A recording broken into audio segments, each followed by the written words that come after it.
Ironhide! Yes, Optimus Prime. Na-ready mo na ba yung mga weapons na gagamitin ko para matalo natin yung mga Decepticons? Yes naman, Prime. Wait, kukunin ko sila. Maasahan talaga yan si Ironhide.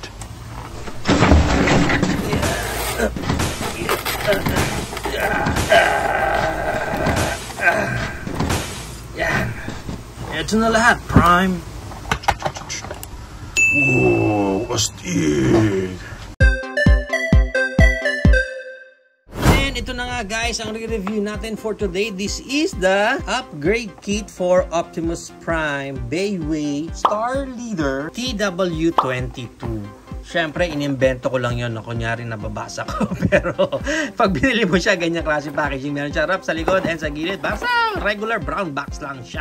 Yan, so naka-clamshell pa siya dyan. And i-check natin isa-isa, no? Siyempre, ilagay natin dito yung Optimus Prime natin dahil siya ang magmo-model lahat ng upgrade weapons niya na ito. So, this one is yung 5-finger. Ito yung pang-kutos niya.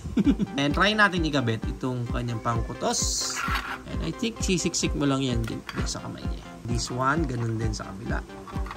Yan, okay. Whoosh! Yan, okay. Yan ang itsura niyan sa kamay ni Prime. Hindi gaano makapit yung pagkakakabit nito. Parang kulang lang sa kapit. Pero, ganyan ang pinaka-itsura niyan sa kamay niya. Next, we have here naman yung kanyang dalawang kalawit. Actually, this one, may handle siya dyan. Yan, makikita nyo. And then, meron din siya parang peg dito eh. So, let's see anong itsura pag nakalagay ito sa kamay lang ni Prime. Yan. Okay. And then, sa kabila. Yan.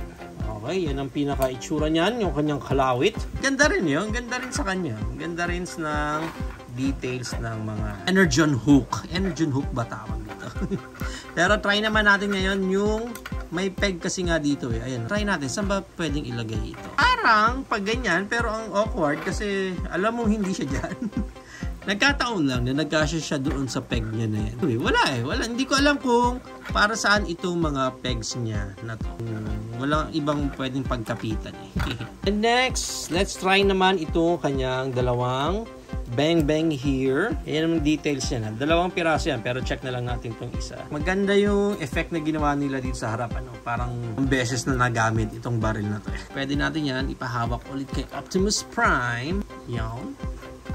Yan. And dito rin sa kabila. Yan. Okay. Maganda rin eh. Maganda rin. Okay din yun.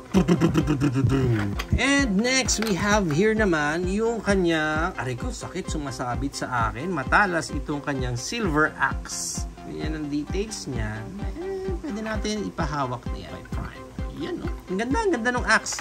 And then, meron din siyang partner dito naman, shield. Gusto ko rin yung pagkaka-spray.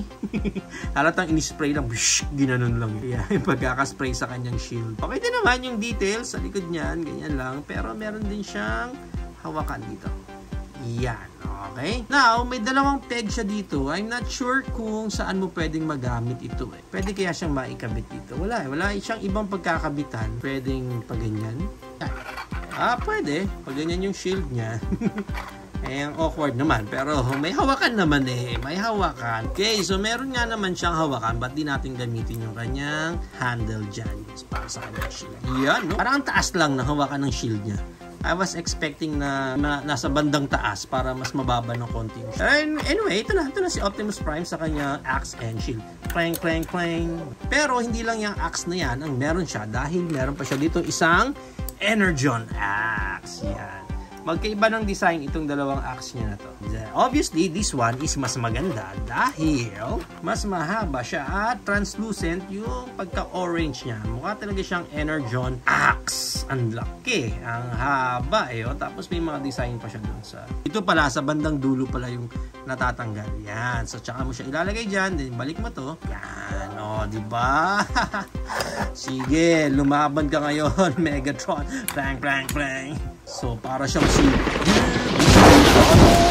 And lastly, sa kanyang weapon, nandito na yung kanyang Omega Gun. Ang laki, kaya tinawag ko na lang siya Omega Gun. Or yung kanyang blaster. At yung details, so ang ganda kasi nakuha pa rin yung pagka bluish and red na flame dun. sa kanyang track mode. Yung modes din naman, nung pinaka-barrel niya, maganda. I wish na nilagyan din nila dito ng parang konting effect na weathering tulad nitong isang barrel na to. Diba? Dapat may itim-itim din to. Kasi Gatling pa naman to. O mas madaming bala to. Anyway, kabitan natin yan kay Optimus Prime. Yan ang kanyang barrel. Ang laki.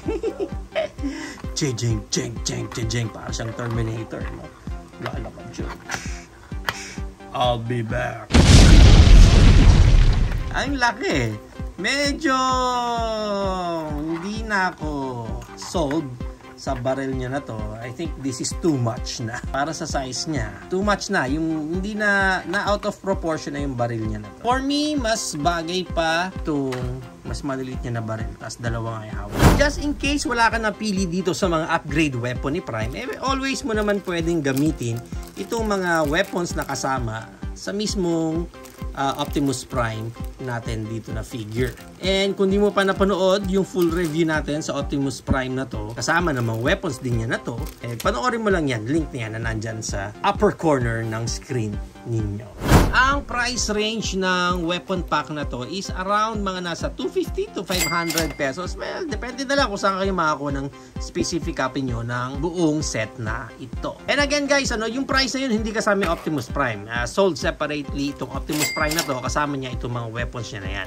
So, there you have it now guys. Ito na ang upgrade weapon ng Optimus Prime para sa ating Bayway Star Leader TW1022. What do you think of this set ng weapons si Prime? Hindi ito yung pinaka-favorite mo. For me, ang pinaka-favorite ko itong kanyang parang dalawang dual Beretta and itong kanyang Energon Axe. I think yun ang parang mas bagay talaga dito sa ating Optimus Prime. Pero kayo guys, alin dito ang mas bet ninyo sa weapon niya? Please comment it down below, and as always, see you on our next video.